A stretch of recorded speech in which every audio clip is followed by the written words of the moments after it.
K-pop Demon Hunters, Haja Boys Breakfast Meal, and Huntrix Meal have just dropped at McDonald's. They're calling this a battle for the fans. What do you say to that, Rumi? It's not a battle. So glad the Saja Boys could take breakfast and give our meal the rest of the day. It is an honor to share. No, it's our honor. It is our larger honor. No, really. Stop. You can really feel the respect in this battle. Pick a meal to pick a side. Ba-da-ba-ba-ba. At participating McDonald's while supplies last. Hey, bienvenue au premier épisode spécial pour les abonnés du podcast. Si vous m'écoutez en ce moment, c'est que vous êtes abonné. Un gros merci pour votre soutien. J'espère que le format de l'épisode va vous plaire. Vous voyez un petit peu moins de flafla autour comme la musique et le montage, donc je vais me concentrer uniquement sur la réponse à vos questions. C'est une ambiance un petit peu plus informelle pour les épisodes des abonnés. Si jamais le format vous plaît pas, ben désolé. Dites-vous qu'au moins votre soutien va me permettre également de continuer les synthèses des livres dans les épisodes accessibles à tout le monde, en gardant un équilibre plus sain entre ma vie professionnelle, ma vie personnelle sociale et le podcast. Donc, sans plus tarder, je réponds aujourd'hui à 4 questions. Question numéro 1 provient de Yannick. Donc, merci Yannick pour ta question. Yannick m'écrit « Premièrement, je tiens à te remercier pour ton podcast. J'ai écouté les épisodes 1 à 11 en 2 jours. Pour ma part, j'ai débuté par l'immobilier. J'ai acheté un duplex en 2020 et je débute en bourse dès la semaine prochaine. Dans des FNB passifs pour commencer et fort probablement un faible pourcentage actif uniquement pour m'amuser. Ma question maintenant qui écrit « J'hésite entre la plateforme Disnat de Desjardins et Wealthsimple ou une autre plateforme. J'apprécierais si tu pouvais m'éclairer un peu. Merci encore, Yannick. » Donc ma réponse à Yannick, je disais d'abord merci de m'écouter puis bravo pour l'achat de ton duplex en 2020. Je sais pas il y a quel âge Yannick, mais j'écrivais qu'il semblait avoir une stratégie d'investissement, donc déjà là, c'est un pas dans la bonne direction. Attention cependant Yannick de pas vouloir t'amuser avec un trop gros pourcentage de ton portefeuille. Moi je dis que je m'amuse aussi avec le 30% de mon CELI, mais il faut que ce soit un petit pourcentage de ton portefeuille. Moi 30% c'est déjà très élevé, je vais probablement descendre avec les années à 10% et peut-être même 0% un jour, qui sait. Donc réfléchis bien à comment tu veux répartir ton portefeuille. La meilleure façon de faire de l'argent en bourse, c'est de s'ennuyer en plaçant un montant à intervalles réguliers dans un FNB indiciel passif, pas vraiment de s'amuser. Sinon, pour la plateforme de courtage, j'ai jamais fait de recherche sur ça pour être honnête, donc j'étais avec Desjardins, moi c'est 0% de frais, donc j'étais allé avec Disnat. J'ai des amis avec Wealthsimple ou Questrade qui apprécient aussi leur expérience. Donc, ce que je disais à Yannick, c'est que je pouvais pas vraiment lui répondre parce que j'ai expérimenté une seule plateforme de courtage, en fait. Donc, j'ai pas vraiment de raison valable pour justifier ou non l'utilisation de Disnat. Il y a une auditrice, toutefois, qui m'a mentionné la semaine passée être allée sur Questrade après avoir fait ses recherches. Mais après, finalement, elle a transféré sur Disnat. Donc, ça va être important de faire vos propres recherches également. Par contre, pour le premier épisode des abonnés, je pouvais pas vous dire que je me pognais le beigne et que j'avais pas fait de recherche pour bien répondre à la question. Donc, j'ai fait mes recherches. Ce que j'ai fait, c'est que j'ai comparé les principales plateformes qui sont sans frais de transaction. Donc, toutes les plateformes qui ont des frais de transaction, je les ai pas considérées dans mon analyse. Et j'invite les gens, s'il y a certaines informations erronées pour ceux qui utilisent ces plateformes-là puis que je dis des choses qui n'ont pas de bon sens, ben merci de m'écrire pour me le signaler puis je vais faire les ajustements dans le prochain épisode des abonnés. Donc, désolé si vous entendez le son de ma souris pendant que je scroll à travers mon analyse. Je vous ai dit que c'était un petit peu plus informel aujourd'hui.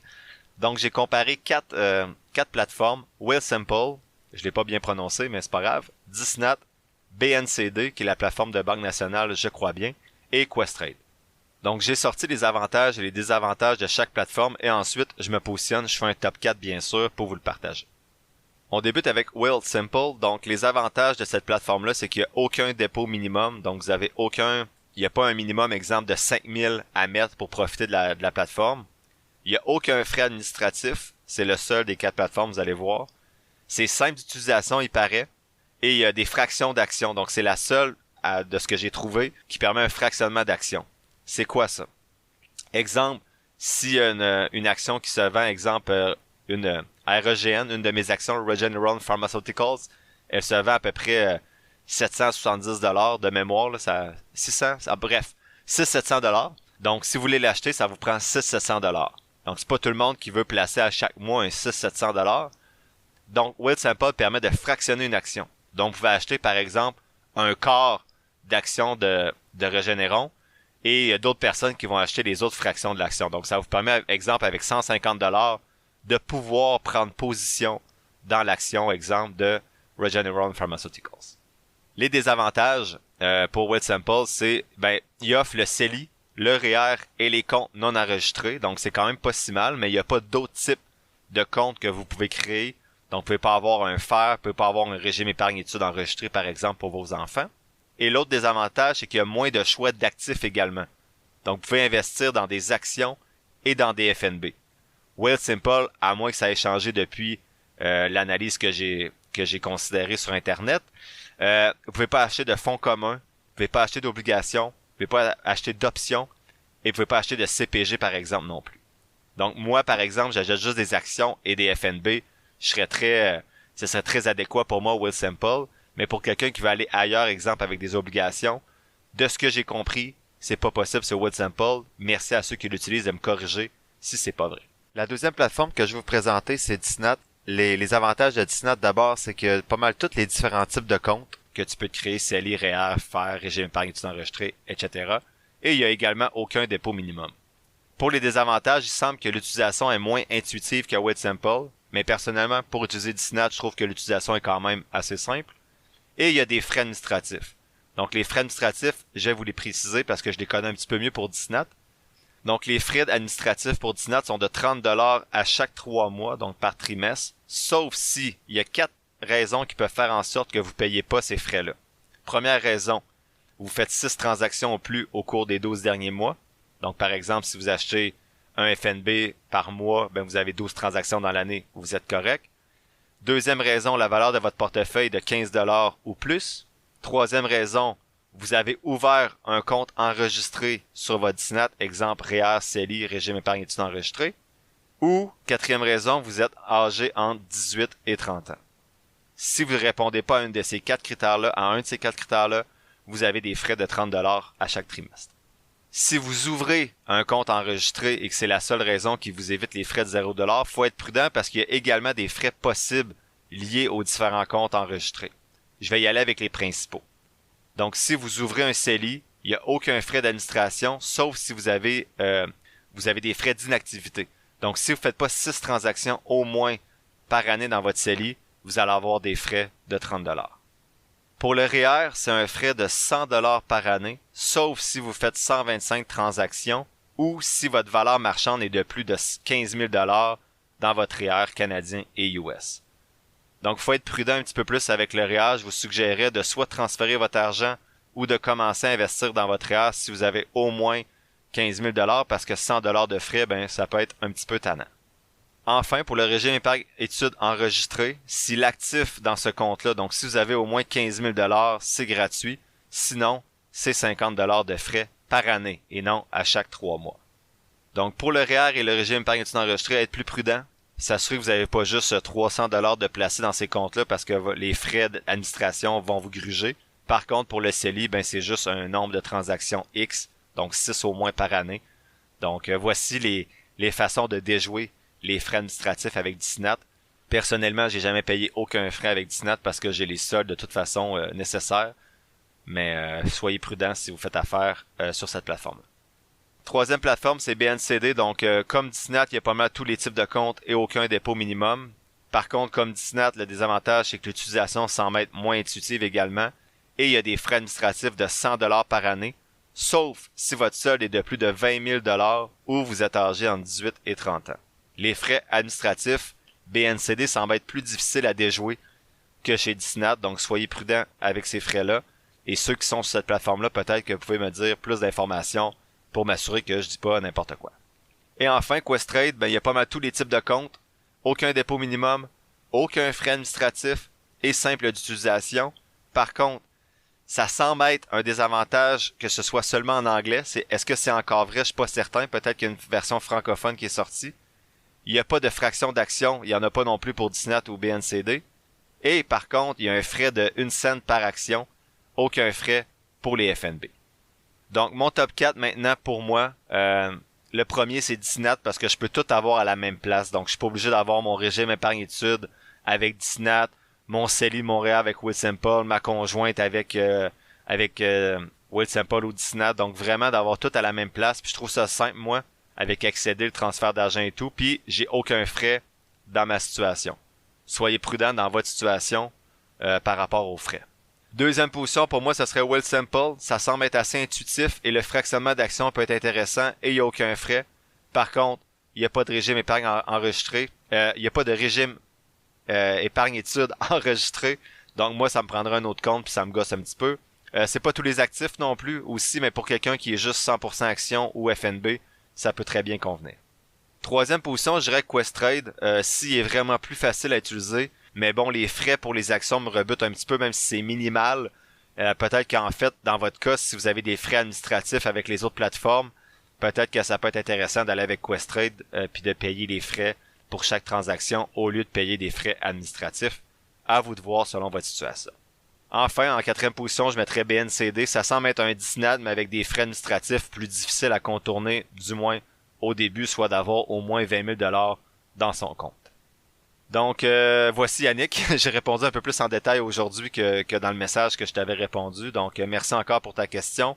Et en passant, j'adore ton coin de pays. Donc, Matane, Rimouski, Amkoui. Ma famille vient de là. C'est vraiment un coin génial. Salut à tous ceux qui viennent du Bas-Saint-Laurent. Deuxième question, celle de Catherine. Donc, Catherine écrivait « Salut, j'ai une petite question de fiscalité. Je me demandais si tu connais la réponse ou sinon, si tu sais où la trouver. » Ça concerne les cotisations maximales du REER. Donc, en gros, Catherine voulait savoir si lorsqu'elle a un emploi puis qu'elle cotise à son fonds de pension, est-ce que ça modifie le maximum déductible d'impôt avec les cotisations à un REER. Donc, elle donne un exemple. Si dans son avis de cotisation, elle peut cotiser 15 000 $ maximum au REER, mais que 5 000 $ ont été versés avec l'employeur, est-ce qu'elle peut encore mettre 15 000 $ dans son REER ou non? Donc, ma réponse simple à Catherine, c'est les cotisations employés-employeurs à ton travail vont diminuer tes droits de cotisation REER. Donc, par exemple, à mon travail, je cotise 5% de mon salaire. Mon employeur cotise 5% également. Donc, sur le 18% que j'ai le droit de cotiser à chaque année dans mon REER, donc on va faire ça simple, mettons que je fais 100 000, puis j'ai le droit à 18 000 de cotisation REER cette année, ben mon employeur met 5 000, moi je mets 5 000, donc ça fait 10 000, il reste un 8 000 que moi je peux gérer dans mon compte de courtage personnel pour cotiser à mon REER. Catherine me relançait ensuite avec cette réponse-là pour savoir, ben est-ce que les cotisations que mon employé et que moi-même je fais à mon travail, ça me permet en fait de diminuer mon revenu imposable? Et j'ai répondu que oui. Donc tout ce que tu vas cotiser avec ton employeur, c'est comme si tu cotisais dans ton REER personnel. C'est juste qu'au lieu d'avoir un retour d'impôt à la fin de l'année, ben souvent c'est fait à la source à chacune de tes payes. Donc tu n'auras pas nécessairement un gros retour d'impôt à la fin de l'année, mais tu vas avoir cotisé un peu moins tes impôts à chaque paye. Ce qui est idéal parce que tu profites de ton argent tout de suite au lieu de la recevoir au mois de juin. Donc, soyez prudents. Si vous regardez votre avis de cotisation puis vous avez le droit de cotiser, exemple, 20 000 $ cette année en REER, assurez-vous de bien comptabiliser la portion qui fait partie des cotisations de votre employeur et de vous-même à votre travail pour pas dépasser votre droit de cotisation maximal. Si vous êtes rendu là, c'est un beau problème. Donc, ça veut dire que vos REER sont maximisés, tant mieux, parce que vous avez le droit de cotiser pour les droits de cotisation qui n'ont pas été utilisés dans les années précédentes. Donc, si vous êtes déjà rendu là, que votre REER est maximisé, bravo. Vous avez vraiment de bonnes habitudes financières. Troisième question, Catherine encore une fois qui était en feu. Donc, elle me dit « Bonsoir, très bon podcast aujourd'hui. » Ça fait longtemps, donc je me rappelle plus c'était quel épisode. Elle dit qu'elle avait une petite question car elle réécoutait l'épisode 2 puis elle voulait savoir en fait comment je faisais pour choisir les compagnies que je veux évaluer. Donc, elle me dit, si tu veux en évaluer 10, par exemple, tu vas les choisir selon l'actualité, la popularité, ou tu consultes des listes de compagnies qui existent sur un territoire X ou dans un certain secteur. Donc, elle se demandait finalement comment je faisais pour choisir les compagnies que je veux analyser. Donc, je réponds à ta question un peu tard sur le podcast, mais je t'ai répondu déjà en message, Catherine. Donc, l'épisode 26 a été publié depuis. Donc, il permet de répondre à cette question-là. Donc, moi, personnellement, j'utilise des screeners. Donc, je vous avais mentionné Finviz et Zack Screeners qui sont gratuits dans l'épisode 26. Ça me permet d'entrer les variables de ma stratégie comme la rentabilité, la croissance, les profits, etc. Et bon, je les augmente au fur et à mesure pour garder les 150, 200 meilleures compagnies. Et après, je vais en profondeur pour chacune des 200 compagnies avec mon outil Excel selon ma stratégie d'analyse. Donc, je fais ça 2 fois par année, puis entre ces deux-là, ben là, je vais, entre mes 2 moments plus intenses d'analyse dans l'année, là, je vais analyser des compagnies parfois qui me sont proposés par des amis ou que j'entends parler sur un podcast ou dans un épisode YouTube ou dans les nouvelles. Donc j'analyse peut-être une trentaine, cinquantaine de compagnies là, dans l'année qui souvent ne scorent pas bien dans mon outil, mais ça c'est mon problème. Enfin, dernière question pour l'épisode des abonnés d'aujourd'hui, la question de Maxime. En fait, c'est Max, la question de Max qui m'a écrit « Salut, j'ai commencé à te suivre, c'est vraiment intéressant ce que tu fais, ça me donne le goût d'investir en majorité dans VEQT. Je viens de m'ouvrir un compte de courtage avec BNC Direct sur leur plateforme. J'aimerais avoir des conseils et que tu m'aides pour placer entre 10 à 35 000 $ dans FNB. C'est vraiment pour le long terme. Je veux un rendement de minimum 5% par année. Je peux commencer avec un premier 10 000 pour vérifier comment ça se porte d'ici les 5 prochaines années. Qu'est-ce que tu penses de VEQT en ce moment qui tourne autour de 34 $? Donc, je me rappelle plus quand Max m'avait écrit, mais à ce moment-là, ça devait être à peu près 34 $ pour acheter une action VEQT. Il dit, est-ce que ça serait un bon coup de m'essayer à 90% dans VEQT et de me garder un 10% ailleurs? Merci beaucoup. Puis il dit qu'il aimerait ça faire l'analyse des compagnies, mais qu'il préfère de pas trop s'aventurer là-dedans pour l'instant. Il veut simplement placer quelques économies pour son futur. Donc, ma réponse à Max était « Salut Max, merci pour tes bons mots. Je disais que je peux pas donner de conseils puisque j'ai aucune accréditation dans le domaine, on se rappelle tout le monde. Je peux cependant lui partager mon opinion comme je le fais sur le podcast à la suite de mes lectures ou de mes expériences. Je crois personnellement que de placer son argent dans un FNB tout en un indiciel comme VEQT, c'est un choix judicieux. Je peux pas lui promettre 5% minimum, mais s'il vise le long terme, c'est sûr qu'il va aller chercher la moyenne du marché qui, assurément, historiquement, devrait être en haut de 5%. Sinon, pour le prix d'entrée à 34%, est-ce que c'est un bon moment pour acheter VEQT? Pour moi, ça importe peu pour un FNB indiciel. Donc, la stratégie, c'est d'investir un montant fixe de façon régulière, par exemple, à chaque mois. Dans le cas de Max, il veut investir 90% de son argent dans VEQT, c'est super, mais je lui demandais où est-ce qu'il va mettre le 10% restant. Donc, quand il dit mettre 10% ailleurs, c'est quoi? Personnellement, ma conjointe et mes filles sont 100% dans un FNB indiciel passif comme VEQT. Il n'y a rien ailleurs, puis c'est bien correct. Maintenant, pour la stratégie de cotisation, donc il disait qu'il voulait placer entre 10 et 35 000 $. Donc, pour comment placer cet argent-là, il y a le choix. Première option, c'est de tout mettre d'un coup. Donc, on appelle ça le lump sum. Donc, c'est de mettre le 10 ou 35 000 $ tout de suite, donc demain. Ou deuxième option, c'est de répartir ses cotisations sur quelques mois. Donc, par exemple, il pourrait mettre 2500 $ par mois pendant 4 mois pour mettre son 10 000 $ ou X montant par mois pendant toute l'année, à lui de voir. Donc, mes lectures montrent que time in the market beats timing the market. Donc, le temps que tu passes sur le marché boursier est plus important que le moment où tu essaies d'embarquer sur le marché boursier. Donc, moi, je mets toujours le montant disponible à chaque fin de mois. Donc, exemple, je regarde ce que j'ai dans mon compte accédé. OK, ben je peux placer ce mois-ci 2000 $, mais je vais placer 2000 $ tout de suite à la fin du mois dans mon FNB passif indiciel.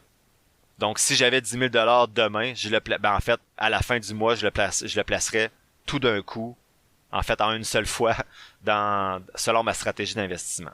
Le risque avec ça, c'est que tu peux mettre tout d'un coup, puis demain, le marché peut baisser de 5%, puis ça, ben, ça peut faire chier un peu, mais ça peut monter aussi de 3-4% demain, on le sait jamais. Donc moi, je place le montant fixe à chaque fin de mois, tout ce que j'ai de côté, mais si je reçois un cadeau de 10 000 $ demain, ben je vais le placer au complet à la fin du mois. C'est un petit peu ce que je fais avec le régime épargne-études de mes filles. J'accumule de l'argent pendant 3-4 mois, et le 1er janvier ou la première journée où la bourse est ouverte dans le mois de janvier, mais j'ai placé tout le montant en une seule fois. Donc ce que je vous dis là, c'est ce que je fais. Donc je remercie à Max d'écouter le podcast, puis je lui souhaitais bon succès dans ses investissements autonomes. Donc voilà, c'était le premier épisode des abonnés. Ça va ressembler un peu à ça chaque premier jeudi du mois avec les questions que je vais recevoir. Les 2 prochains épisodes sont déjà pleins de questions, mais n'hésitez pas si vous en avez d'autres pour nourrir ma liste. Je vais toujours prioriser les questions des abonnés avant les questions des autres auditeurs du podcast. Si je reçois trop de questions, je vais peut-être faire un épisode spécial qui va être accessible à tous à un moment donné, au lieu de faire la synthèse d'un livre, mais pour l'instant, on n'est pas pire dans le nombre de questions. Encore une fois, je vous remercie énormément pour votre soutien. Ça me touche personnellement et surtout, ça me motive à continuer. Donc, on se dit à mardi prochain pour le prochain épisode régulier. Merci beaucoup. Ciao, ciao.